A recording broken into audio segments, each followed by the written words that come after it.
once again.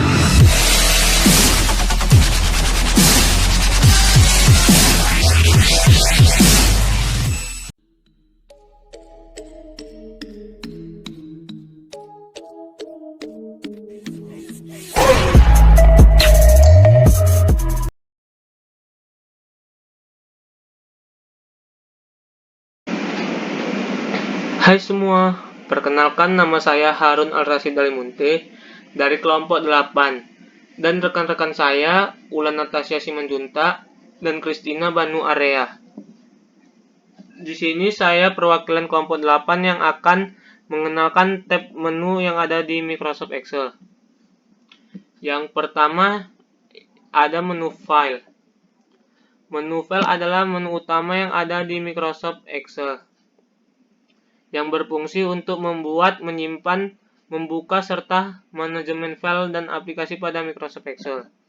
Yang kedua ada menu Home.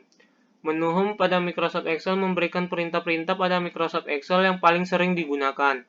Adapun command group dari menu Home. Yang pertama ada Clipboard. Ada grup perintah yang digunakan untuk melakukan cut, copy, paste pada Microsoft Excel. Yang kedua ada Font. Ada grup perintah yang berfungsi untuk manajemen font pada Microsoft Excel. Yang ketiga ada Alignment. Ada grup perintah pada Microsoft Excel yang berfungsi untuk mengatur rataan tampilan data serta penggabungan sel Microsoft Excel. Yang keempat ada Number. Ada grup perintah yang berfungsi untuk mengubah format tampilan angka pada Microsoft Excel. Yang kelima ada Styles. Ada grup perintah yang berfungsi untuk memberikan kustomisasi tampilan sel pada Microsoft Excel. Yang keenam ada Cells. Ada grup perintah yang berfungsi untuk melakukan modifikasi sel baik, lebar, tinggi, dan lain-lain. Yang ketujuh ada Editing. Ada grup perintah yang sangat berfungsi untuk manajemen data. Dan tab menu yang ketiga yaitu ada Insert. Insert berfungsi untuk menyisipkan data pada lembar kerja Microsoft Excel. Adapun command groupnya, yang pertama ada Tables, adalah yang untuk membuat table dan report. Yang kedua adalah Illustration. Ada grup perintah yang berfungsi untuk menambahkan gambar dan shape. Yang ketiga ada Charts. Adalah grup perintah yang berfungsi untuk membuat grafik pada Microsoft Excel. Yang keempat ada Spritlines, yaitu grup perintah untuk membuat mini cards. Yang kelima ada Filter. Ada grup perintah yang digunakan untuk menyaring data. Yang keenam ada Links. Ada grup perintah yang digunakan untuk menambah hyperlink pada sel. Yang ketujuh ada Text. Ada grup perintah untuk menambahkan teks khusus. Yang kedelapan ada Symbols. Ada grup perintah untuk menambahkan simbol dan rumus matematika. Yang keempat ada menu Quick Layout. Menu Quick Layout digunakan untuk mengatur ukuran lembar kerja terkait dengan proses mencetak file Excel.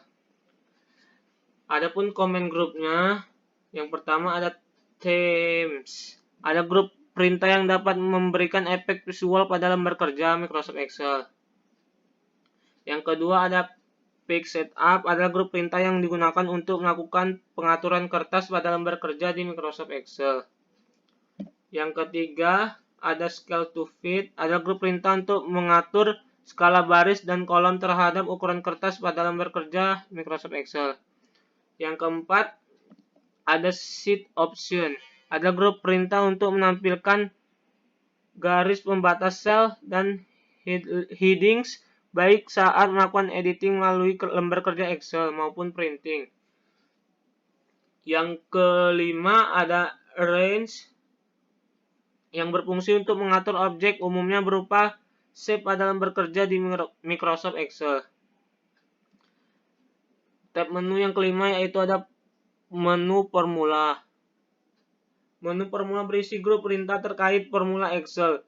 Berikut ilustrasi dari menu formula. Yang pertama ada Insert Function, AutoSum, Recently Used. Adapun command groupnya ada Function Library, Define Names, Formula Auditing, Calculation.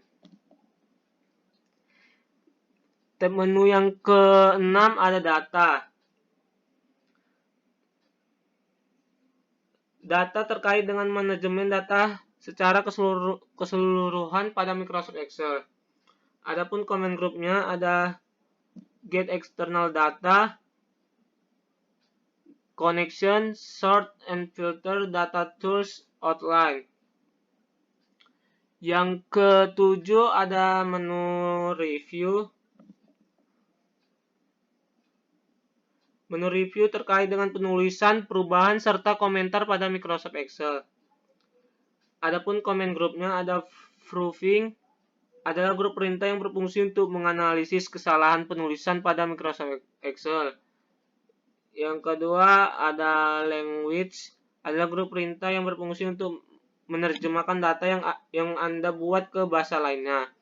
Yang ketiga ada comment, ada grup perintah yang berfungsi untuk menambahkan komentar pada lembar kerja sehingga lebih mudah untuk dibaca.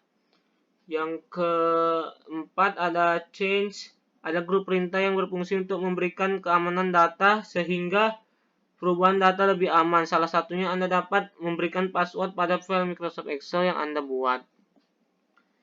Yang ke-8 ada menu view. Menu view terkait dengan tampilan pada jendela Microsoft Excel secara keseluruhan ini. Adapun command groupnya ada workbook views, adalah grup perintah yang berfungsi untuk mengubah tampilan lembar kerja.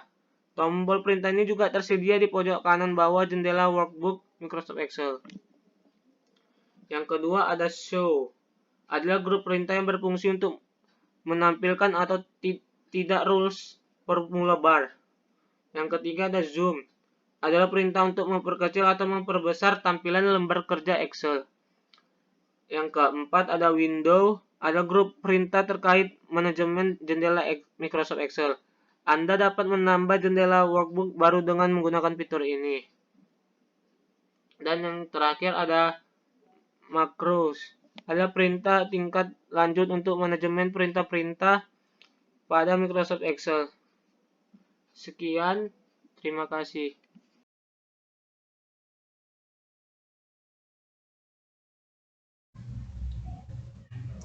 Baik, perkenalkan nama saya Wulan Natasha Simanjuntak. Saya di sini perwakilan dari kelompok 8 yang akan menjelaskan fungsi logika if pada Microsoft Excel.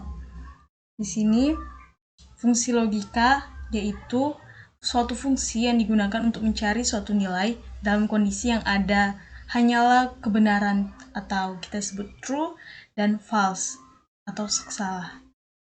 Adapun kode-kodenya fungsi itu terbagi dari if, yaitu ada if tunggal dan if bertingkat, ada and, or, dan not yang akan saya jelaskan di video nanti. Tapi yang pertama yang akan saya jelaskan yaitu pernyataan ekspresi dan sebuah operator-operator yang ada di Microsoft Excel. Yang pertama, operator-operator yang kita sering gunakan di Microsoft Excel yaitu ada tanda sama dengan, kurang dari, lebih dari, dan kurang dari sama dengan, lebih dari sama dengan, dan tidak sama dengan yang biasanya yang digunakan pada Microsoft Excel. Baik, kita bisa melihat contoh yang sudah saya berikan pada pernyataan ekspresi yang menunjukkan true dan false.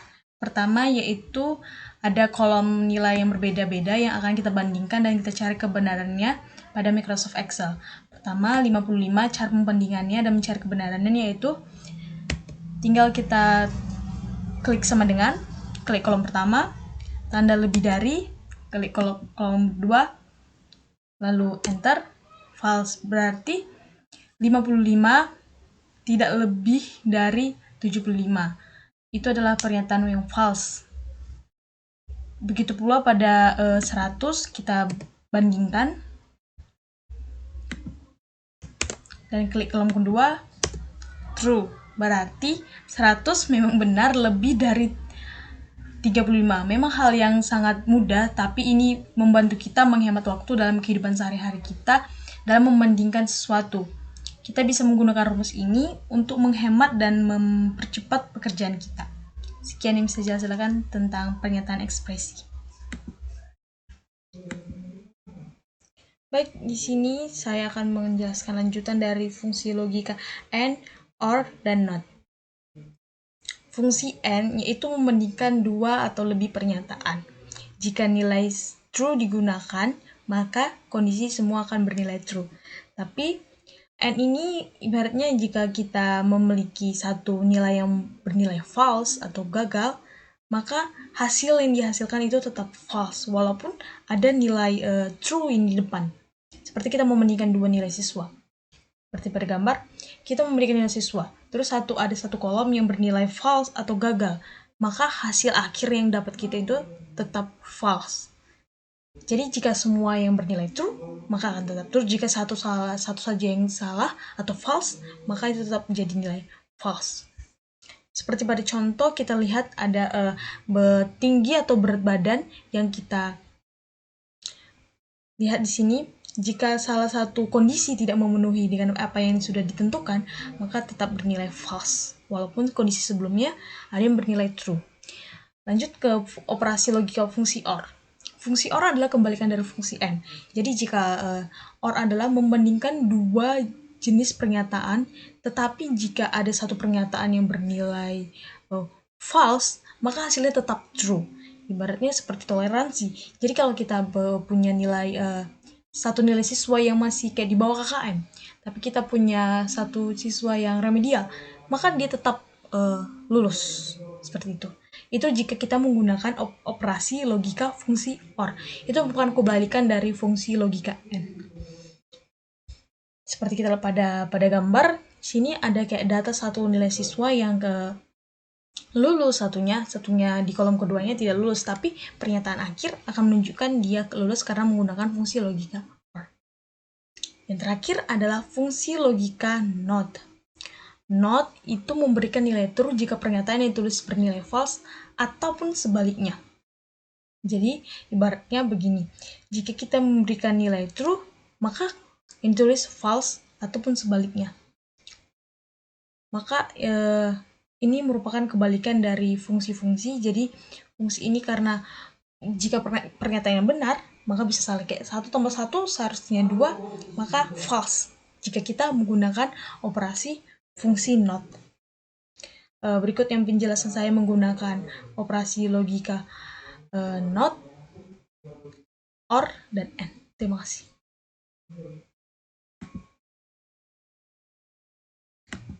Baik, di video kali ini saya akan menjelaskan tentang fungsi logika if tunggal dan fungsi logika if berganda atau bertingkat. Di sini pertama yang akan saya jelaskan adalah fungsi logika if tunggal. Fungsi logika if tunggal adalah suatu fungsi yang menggunakan dua pernyataan membandingkan agar mengeluarkan pernyataan yang sudah ditentukan berupa true dan false. Di sini cara pengetikannya yaitu sama dengan if logical text titik koma value titik koma if true titik koma value dan titik koma if false. Kita bisa ambil dari kehidupan kita sehari-hari, yaitu cara penilaian siswa. Di sini saya menggunakan nilai siswa, membandingkan dua nilai siswa untuk menghasilkan suatu jumlah dan menghasilkan suatu pernyataan. Sini saya menggunakan satu standar untuk menentukan itu. Sini saya menggunakan, kita lihat di sini saya hapus dulu. Oke, saya menggunakan if,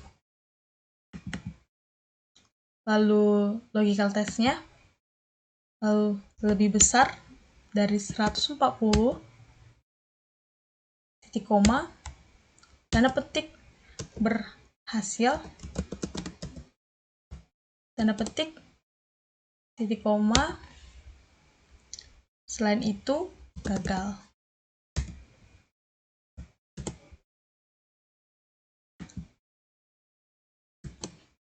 Baru kita tutup kurung, enter. Berarti nilai 150 bisa kita lihat adalah berhasil karena memenuhi kriteria yang sudah ditentukan, yaitu lebih besar dari 140 berarti berhasil. Berarti di bawah 140 adalah gagal. itu. Kita tarik semuanya dulu. Berikut adalah penjelasan tentang logika if tunggal dan cara penerapannya dalam kehidupan sehari-hari. Lanjut, saya akan menjelaskan tentang sedikit fungsi logika if berganda dan bertingkat dalam kehidupan saya sehari-hari. Dalam kehidupan kita sehari-hari, fungsi logika if berganda atau bertingkat adalah fungsi yang menggunakan lebih dari dua kondisi untuk menentukan suatu pernyataan. Jadi, maksudnya di sini adalah kita bisa menggunakan banyak kondisi untuk menentukan suatu pernyataan. 2, 3, 5, bahkan 10 untuk menentukan suatu kondisi yang sudah ditetapkan. Di sini saya juga menggunakan masih nilai rapor atau nilai siswa yang akan coba saya menggunakan if logika berganda bertingkat. Di sini saya sudah menyiapkan kondisi yang cukup untuk menentukan suatu pernyataan. Di sini kita menggunakan if, lalu memasukkan logical text-nya. Di sini sudah saya berikan pernyataan lebih besar dari 90. Titik koma, tanda titik, sangat baik. Koma. if lagi. Logical test-nya lebih besar dari 75. Baik.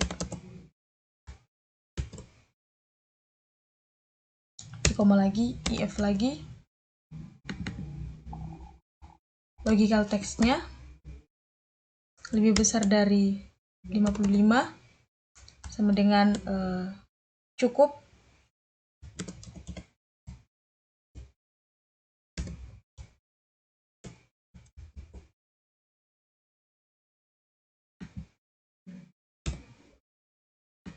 Lalu ke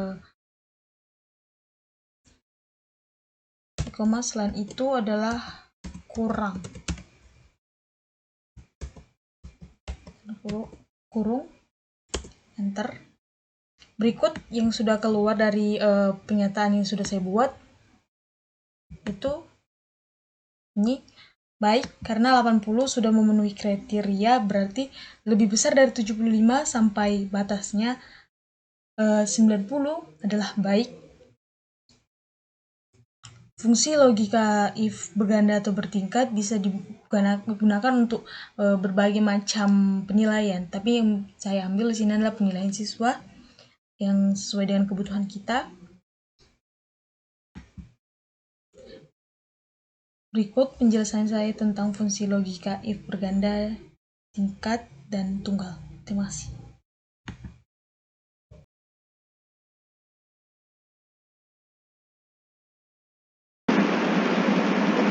Kembali lagi dengan saya Harun Al-Rasyid Dalimunte, perwakilan dari kelompok 8 yang akan memberi tutorial cara mencari total nilai siswa, nilai rata-rata siswa, nilai tertinggi setiap pelajaran siswa, dan nilai terendah setiap mata pelajaran siswa.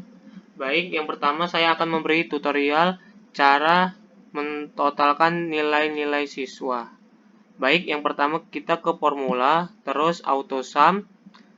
Nah, rumusnya ini sum. Sudah dapat rumusnya itu sum C3 sampai G3. Tinggal kalian enter saja. Nah, sudah dapat nilai total Yohanes.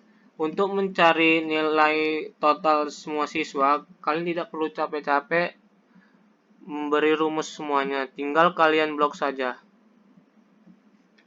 Sampai ke bawah.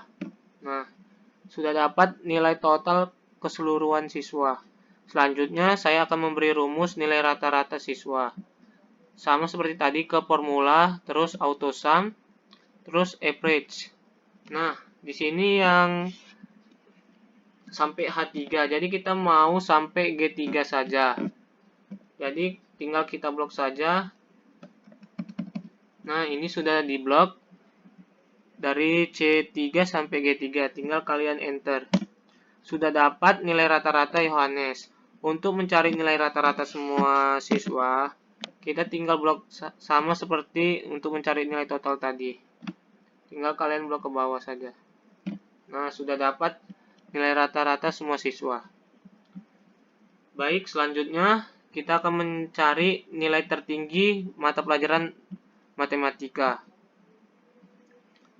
yaitu dengan memakai rumus Max. Nah, tinggal kalian blok dari nilai Yohanes sampai Susi. Sudah dari C3 sampai C12. Tinggal kalian enter. Sudah dapat nilai tertinggi matematika yaitu 100. Selanjutnya nilai terendah. Sama seperti tadi ke formula, terus auto sum, terus ke minimal.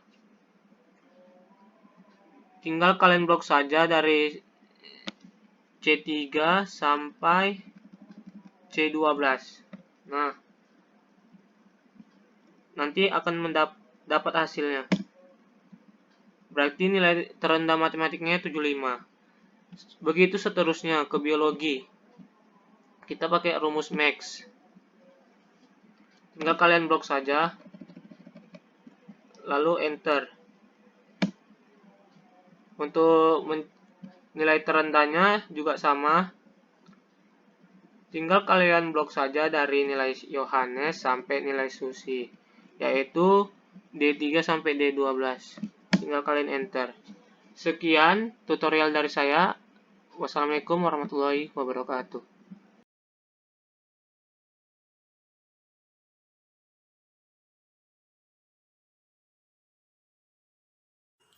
Baiklah, saya akan menjelaskan cara menggunakan rumus di fungsi waktu.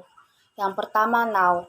Cara mencari rumus now dapat kita lihat sebagai berikut, yaitu sama dengan now buka kurung dan tutup kurung, atau sama dengan now buka kurung dan tutup kurung tambah 2,5. Yang kedua, time. Dengan rumus time buka kurung jam, koma, menit, koma, detik, dan tutup kurung. Contoh dapat kita lihat sebagai berikut. Yang ketiga, today. Dengan rumus sama dengan today, buka kurung dan tutup kurung. Untuk mencari 3 hari yang akan datang, dapat kita gunakan rumus sama dengan today, buka kurung dan tutup kurung tambah 3. Yang kedua, cara menghitung umur atau usia. Di dalam 1 tahun Masehi ada 365 hari. Untuk menghitung umur dalam satuan tahun, Anda bisa membagi selisih tanggal sekarang dan tanggal lahir dengan angka 365 dengan contoh di bawah ini. Dapat kita lihat sama dengan buka kurung today, buka kurung dan tutup kurung, kurang C2. Yang dapat kita ketahui C2 itu ada terdapat tanggal lahir, tanggal 17 bulan 8 tahun 1980 per 365. Dengan hasil yaitu 35 tahun, 65 sekian-sekian. Pertama, date atau tanggal.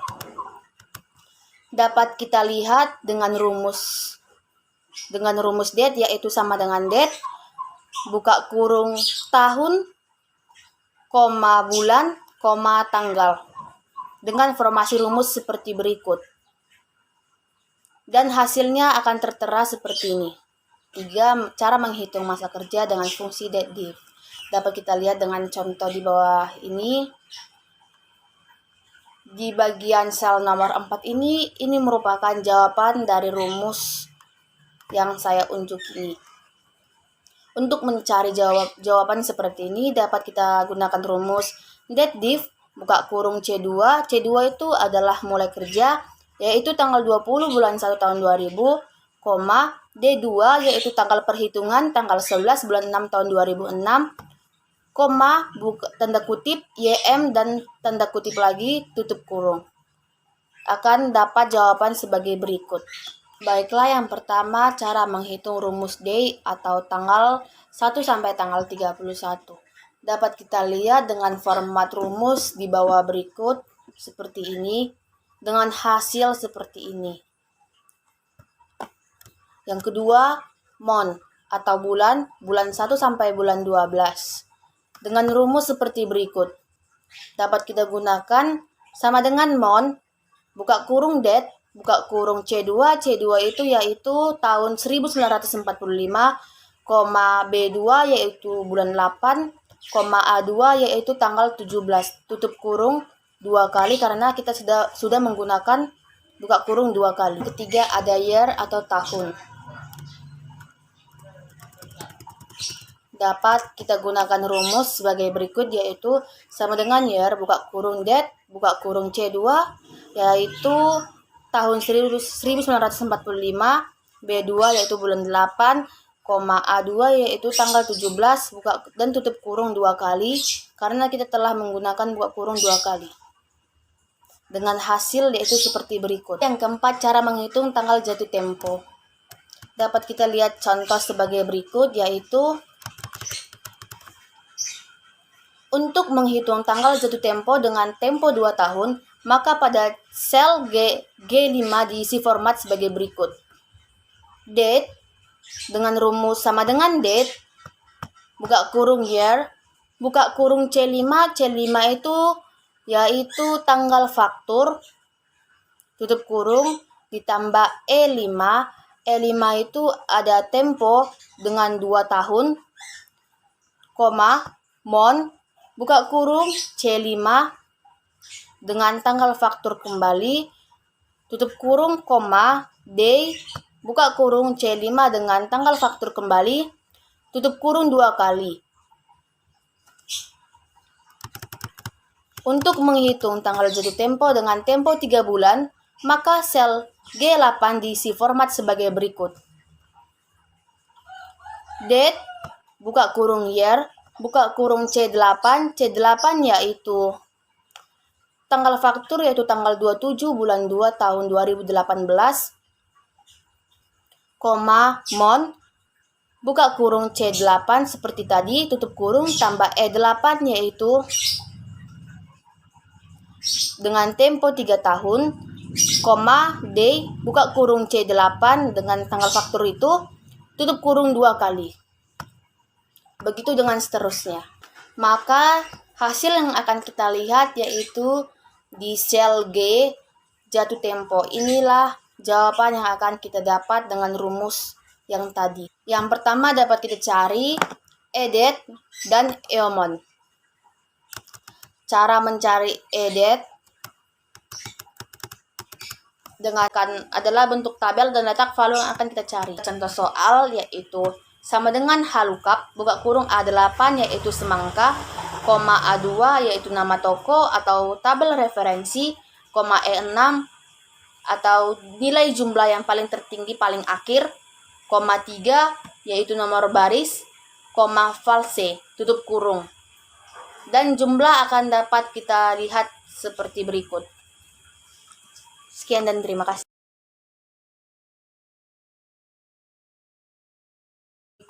Dengan rumus Excel yaitu sama dengan EDAT, buka kurung B2 itu yaitu tanggal awal tanggal 14 bulan 2 2019, C2 yaitu bulan 5, tutup kurung. Dan hasil yang akan kita dapat adalah seperti ini di kolom D. Begitu juga dengan EOMON. Cara menggunakan rumus EOMON yaitu dapat kita lihat dengan contoh sebagai berikut.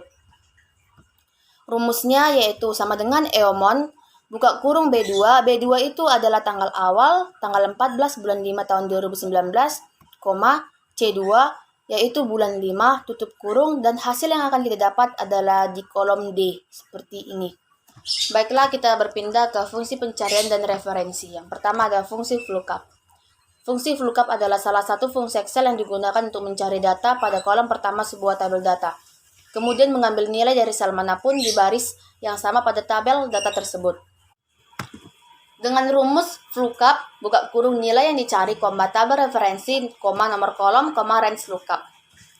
Baiklah, kita ke contoh soal sebagai berikut, yaitu dengan rumus sama dengan VLOOKUP, buka kurung C9, yaitu C9 terdapat nomor 3, di mana di rumus kita akan mencari nilai yang dicari dengan arti nilai yang akan kita cari pada kolom pertama, sebuah tabel atau kolom paling kanan dari tabel referensi, A2. A2 adalah tabel referensi. Tabel referensi sebuah tabel referensi data yang terdiri dari 2 kolom atau lebih, di mana nilai yang dicari berada pada kolom pertama tabel data ini, yaitu nomor, E7. E7 adalah angka yang paling tinggi dari jumlah. yaitu 165. Koma 2, di mana 2 ini di dalam rumus dia terletak di nomor kolom, yang artinya nomor kolom dari argumen tabel referensi yang mengandung nilai data dan akan kita ambil nilai yang sebaris dengan posisi nilai yang dicari pada kolom pertama. Koma false atau range lookup dengan arti diisi dengan nilai boolean true atau false. Nilai logika true atau false ini menunjukkan tipe pencarian. Nilai logika pada rumus lookup digunakan sebagai acuan untuk menetapkan apakah kita ingin lookup menemukan hasil yang sama persis atau cukup menemukan nilai mendekati. Yang nomor 2 adalah fungsi HLOOKUP. Fungsi HLOOKUP sama dengan fungsi lookup.